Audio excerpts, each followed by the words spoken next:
Chapter 14, Reconciliation.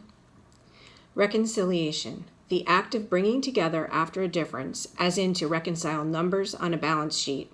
Resolution. "Come on, you two," Mrs. Tresky called up the stairs. "If we don't go now, there won't be any room on the grass." "We're coming," shouted Evan, sticking his head out of his room. Jessie was sitting on his bed, and he was trying to get her to go to the fireworks. She had her lockbox on her lap and a mulish look on her face.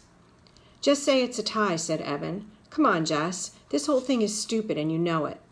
"It's not a tie unless it's a tie," said Jessie, knowing she sounded like a brat, but not able to stop herself. "How much have you got?" "Mom's waiting," said Evan. "Put your dumb box away and let's go to the fireworks." "How much have you got?"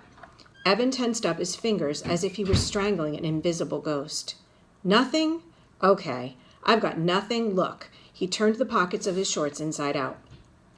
Jessie looked skeptical. "You can't have nothing. You must have something." "Well, I had expenses, so I ended up with nothing. Okay? Are you happy? You win." Evan sat on the edge of the bed, looking at the floor. Jessie felt her heart sink. "You spent all your money on mix for your lemonade on wheels stand?" Jessie asked. "All of it?" Evan nodded. Jessie felt like crawling under the bed and never coming out. "It didn't pay off so good," she whispered. "There were a few bugs in the system," said Evan. "That's a joke Jessie would have loved," he thought. "Before the war. Now it was all just money and numbers and bad feelings. There was no room for laughing."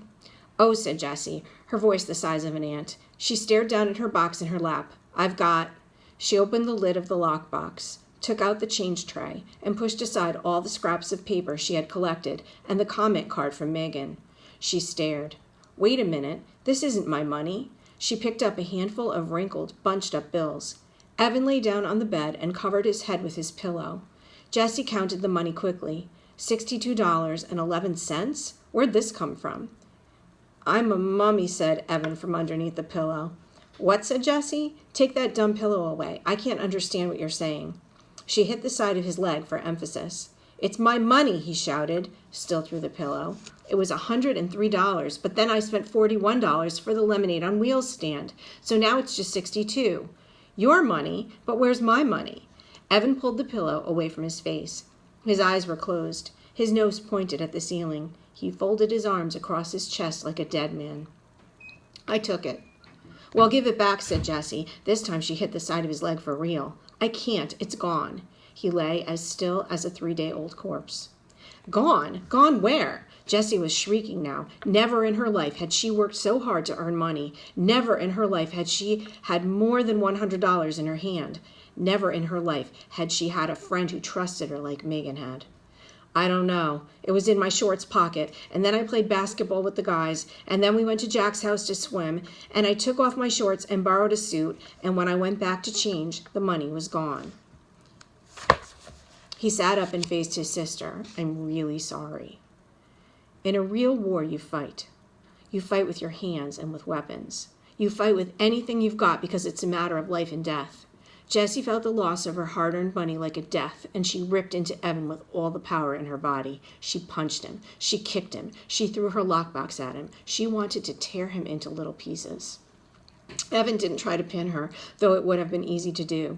Part of him just wanted to lie on the bed and take it all, for being the one who started the whole thing by saying, "I hate you." For making Jessie feel so rotten about herself just because Evan felt so rotten about himself. For taking Jessie's money and losing it to Scott, just for being so stupid. But Jessie was really going at it, and he didn't protect himself a little. If he didn't protect himself at least a little, he was going to end up in the emergency room, and that would upset his mom. So he kept his hands up in front of his face, just enough to keep Jessie from gouging out his eyes. But he never once tried to hit her back. He was done fighting. Finally, Jessie ran out of gas. She lay down in the bed and tried to make her brain work. Her body was so worn out that her brain felt like the only part of her that could work. "One of your friends stole my money?" she asked. "I think it was Scott Spencer," said Evan. "He went upstairs to the bathroom. Then he came down all in a hurry and said he had to go home. After that, I went upstairs and the money was gone." "He's such a jerk," said Jessie. "The biggest," said Evan. "If he gets an Xbox, I'll know it was him." "It was a lot of money," said Jessie, feeling tears starting to spring from her eyes and run down her face. "It was," said Evan. I couldn't believe how much when I saw it. You're really something, you know that? Earning all that money selling lemonade?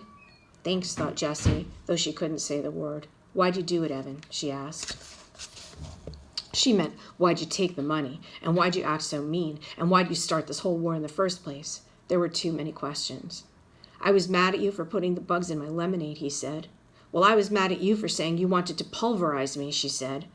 I only did that because you were hanging out with Megan and I felt totally left out. Well, how do you think I felt when you wouldn't let me hang out with you and stupid Scott Spencer? Well, I was mad at you because Jessie sat up and looked at Evan. Evan looked at the wall. Because I don't want you in my class this year, he said. Because I'll embarrass you, she said solemnly. Because I'll embarrass myself, said Evan. I never have the right answer in math, and I read slower than everyone when I read out loud, and I make mistakes all the time. And now with you in the class, it's going to be worse. They'll all say, wow, he's even dumber than his little sister. Evan's shoulders slumped and his head hung low. You're not dumb, said Jessie. I know you don't think I am, he said, and that stinks too. That you're going to see how dumb I am in school. You're not dumb, said Jessie again. You made $103.11 selling lemonade in just 5 days. Yeah, but you made $208. You see? You're my little sister, and you're twice as smart as me. Jessie shook her head. Half that money is Megan's. She just gave it to me to give to the Animal Rescue League. I only made $104. Evan unslumped. Really? Jessie nodded yes. So you made $104 and I made $103.11, said Jessie. So it was really a tie, said Evan. No, said Jessie, I won by 89 cents. But I mean, come on, said Evan. After all that, it was practically a tie. No, said Jessie, it was close, but I really won. Wow, we pretty much tied, said Evan. Jessie decided to let it go. For the first time in 4 days, she didn't care about who had more and who had less. Besides, she was waiting to see how long it took before Evan figured it out. Not long. Holy crud, he said suddenly. I lost Megan's money too? $104 of her money? Oh, crud. He threw himself back on his bed and covered his face with both arms. Neither of them said anything for a long time. Finally, Jessie broke the silence. I'm really sorry I put the bugs in your lemonade. Thanks, said Evan. I'm sorry I took your and Megan's money. We shouldn't have done any of this, Jessie said, waving her hand in the money on the bed. It ruined the end of summer.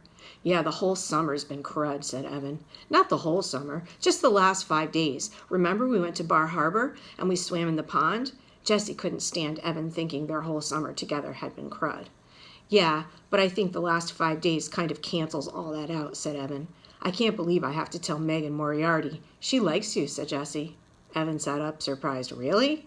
Yeah, said Jessie. I don't get it either, but she's always asking what you're doing and if you can play and stuff. Why do you think she does that? Cool, said Evan, smiling. So you guys are friends? Yeah, said Jessie. We're good friends. Okay then. So she'll be coming over here to play and stuff, right? That's cool. You're weird, said Jessie. Yes, I am, said Evan. There was another long silence. The late summer light in Evan's one-window room had faded to black, but neither of them wanted to turn on a light. It was nice sitting there, just the two of them in the cooling darkness. An afternoon breeze had kicked itself into a gusty wind, and the shade on the window tapped out a steady beat that was pleasant and reassuring. This war was stupid, said Jessie. Evan nodded in the dark. Just then, they heard the sound of thunder booming in the distance. Then more and more, until the whole house shook. The fireworks, shouted Jessie. Oh, snap, shouted Evan. Jessie and Evan ran down the stairs. At the bottom, they found their mother sitting on the last step, watching the sky through the sliding screen door. Why didn't you call us? Said Evan. We're missing the fireworks, said Jessie. Oh, I figured whatever the two of you were talking about was more important than a fireworks show. Mrs. Tresky turned to look at her kids. Did you work it out? Evan and Jessie nodded just as a Roman candle exploded in the sky. Not a bad seat, said Mrs. Tresky, patting the step. Enjoy. For 20 minutes, the night sky was alive with wagon wheels, party-colored dahlias, and whistling glitter palms. Evan, Jessie, and Mrs. Tresky sat watching, silent but for the occasional ooh and ah that seemed to escape from their lips like hissing air from an overblown tire. When the last of the fireworks bloomed and then faded, Evan, Jessie, and Mrs. Tresky sat in the darkness waiting.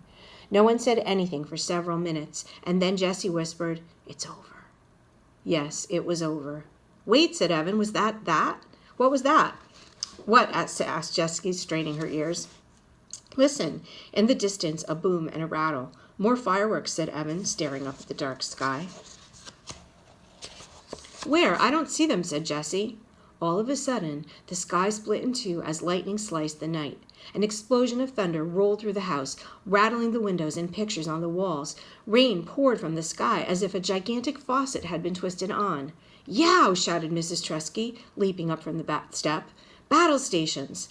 Every window in the house was wide open, so Evan, Jessie, and Mrs. Tresky ran from the top floor to the bottom, shutting windows and sopping up puddles. The rain came down with the fury and impatience of a 2-year-old having a tantrum. As he closed the windows of his room, Evan could hear the gurgle of the gutters choking on the downpour. One thing ends, another begins, said Mrs. Tresky, meeting Jessie and Evan on the stairs. She raised her index finger like a wise philosopher. Fireworks, rainstorm. Jessie raised her index finger. Summer, school.